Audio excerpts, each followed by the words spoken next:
Então, pessoal, sou o Bernardo e nessa disciplina de proteômica e transcriptoma, eu trouxe esse artigo aqui relacionado à parte de genômica, né?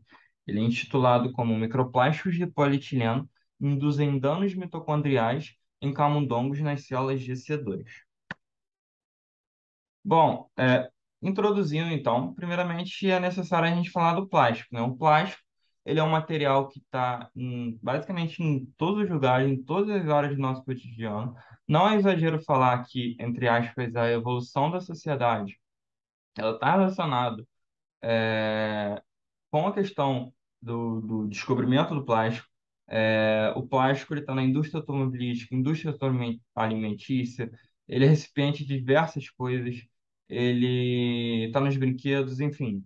O plástico ele é muito útil, muito versátil, e essa sua versatilidade, né, é devido à sua constituição, porque o plástico ele basicamente é a união de vários monômeros, né? E vai formar ali os polímeros. Então, existem diversos tipos de polímeros, como o poliestireno, o PVC, o PET, né?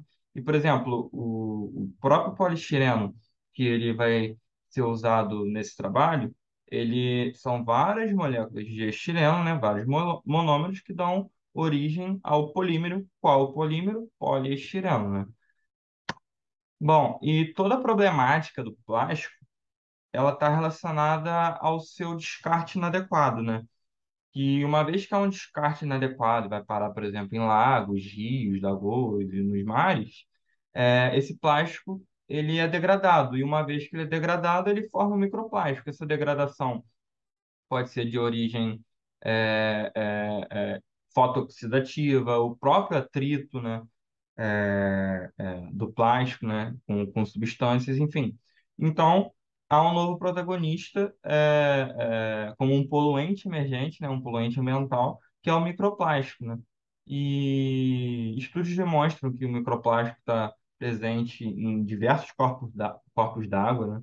Eles são dispersos facilmente, e uma vez que eles chegam em contato com os organismos, ele pode ocasionar em diversos distúrbios, em diversos problemas. Aqui estão alguns desses vários problemas, né? E o nosso artigo ele focou basicamente na questão da infertilidade, né?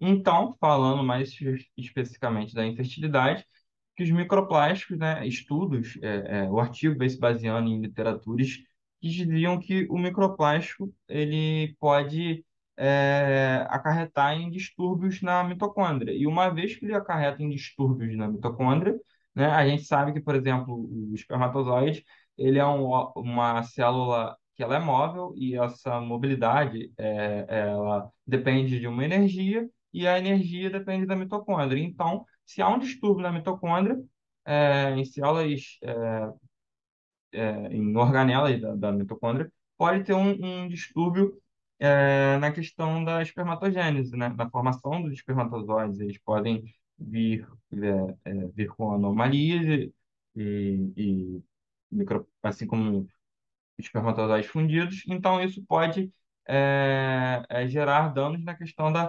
da reprodução do organismo. E não existe ainda estudos do, da ação do microplástico nos humanos, mas em organismos modelos, assim como zebrafish e camundongos, que é o organismo modelo desse estudo, é, então eles vieram mostrando diversos danos, né? Então, em conclusão, o dano mitocondrial ele afeta a qualidade e função do esperma em graus variados. No entanto, os efeitos da exposição do microplástico nas mitocôndrias das células germinativas ainda não foram relatados. Então, o artigo ele tem o objetivo de observar a estrutura da função mitocondrial após a exposição ao microplástico e poliestireno e detectar alterações no estresse oxidativo para explorar as causas do dano mitocondrial. E então basicamente fazer como se fosse um quadro comparativo, né, para ter noção de que através desse organismo modelo o microplástico pode afetar a saúde humana, né, a reprodução masculina. E então, partindo já para os materiais e métodos, o microplástico usado foi o poliestireno. Não é um microplástico selecionado de maneira aleatória, né? É um microplástico que está em diversas áreas do nosso dia a dia, assim como na indústria química, na indústria alimentícia, né? E tudo mais. E as células germinativas comentadas anteriormente, elas são chamadas de células GC2. Então, quanto ao grupo experimental e a preparação de microplásticos, né? Houve uma concentração de 250 miligramas de 10 ml, foi analisado por espectrofotômetro. O tempo de exposição desses microplásticos foi de 24 horas, na qual foi dividido em uma série temporal de 0, né, o controle, 6, 12, 18 e 24 horas.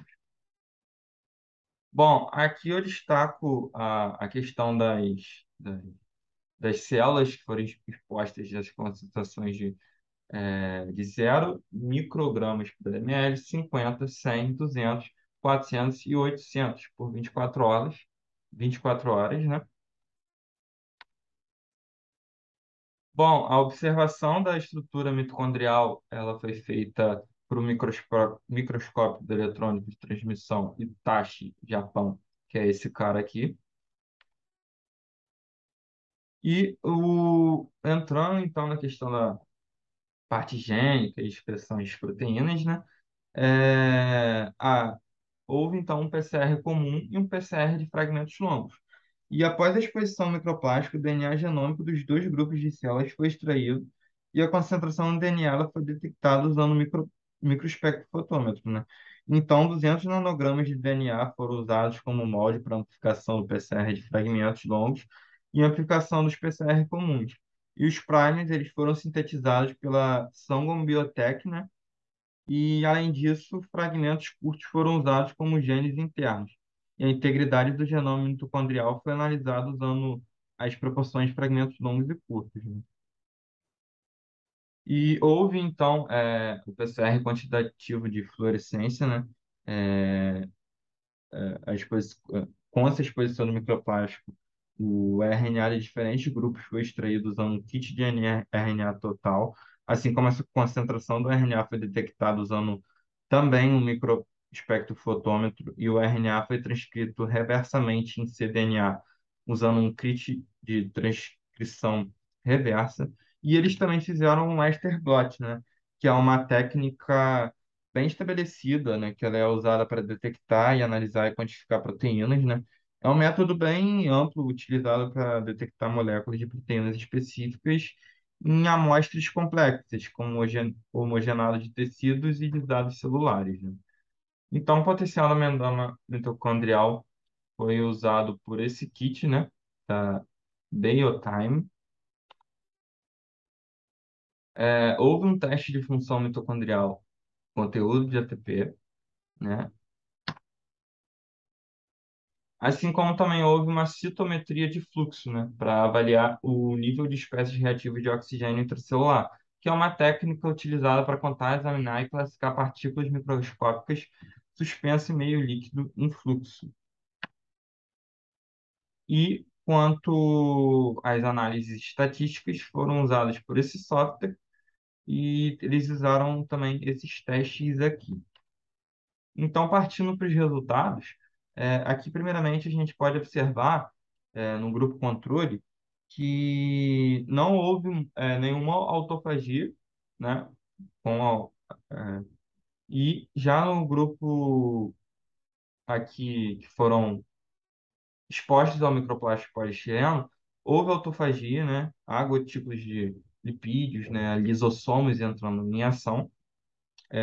Aqui a gente pode ver que houve diferenças estatísticas, sim, dos grupos expostos a, ao microplástico poliestireno, né? As proteínas expressas a proteína LC3B, assim como a gente pode ver aqui, ó, quanto mais grossinho, mais essa proteína foi expressa, né? E aqui a gente pode observar os efeitos do microplástico na proteína de membrana mitocondrial e potencial da membrana no grupo controle após essas 24 horas, né? Em A, a gente tem, por exemplo, aqui a transcrição relativa do microRNA de P1NK1, né? Bom, e aqui a gente pode ver nessa figura 3, né, a integridade do DNA mitocondrial das células GC2, ela diminuiu após a exposição, né, do microplástico poliestireno, e a diferença foi estatisticamente significativa em comparação ao grupo controle, né? Bom, aqui danos mitocondriais em diferentes concentrações na exposição, né? A gente pode ver aqui que uma maior exposição, né, de 100, houve um dano maior.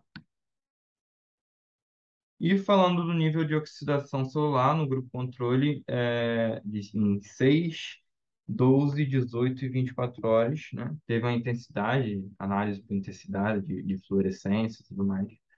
Também foi possível ver diferenças significativas. Aqui é um pouco inusitado que na concentração, no tempo de 12 horas, houve um pico maior, né?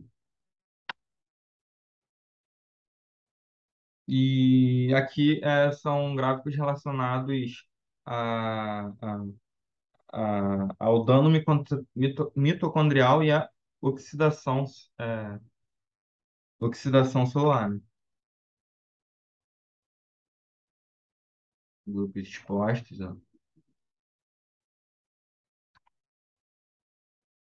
Bom, então, discutindo os resultados abordados anteriormente, a gente pode observar que os microplásticos de poliestireno, eles induzem a autofagia mitocondrial em células GC2, né? Aquelas células germinativas. Induzem essa autofagia, ou seja, essa morte celular, né?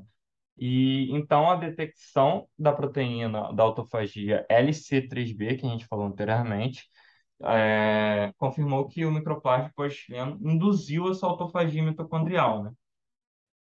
Então, se há essa autofagia mitocondrial, há danos lá na reprodução. É como se fosse uma cadeia, né? Que eu comentei anteriormente. E então, ao aumento da transcrição e expressão do gene da divisão mitocondrial DRP1, levou à decomposição de mitocôndrias danificados e promoveu a apoptose, né?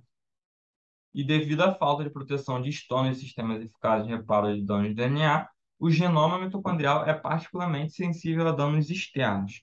No caso, quais seriam esses danos externos? É a exposição microplástica de poliestireno.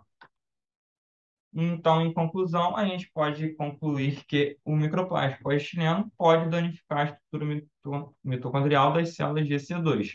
E uma vez que há esse dano, há danos no espermatozoide, né, nas questões de fusão do espermatozoide, fusão, assim como fissão deles, e assim como a mobilidade deles. E se há esses diversos tipos de danos, há danos na saúde reprodutiva, né, nas questões reprodutivas do organismo. Bom, estão aqui minhas referências e muito obrigado pela atenção de todos.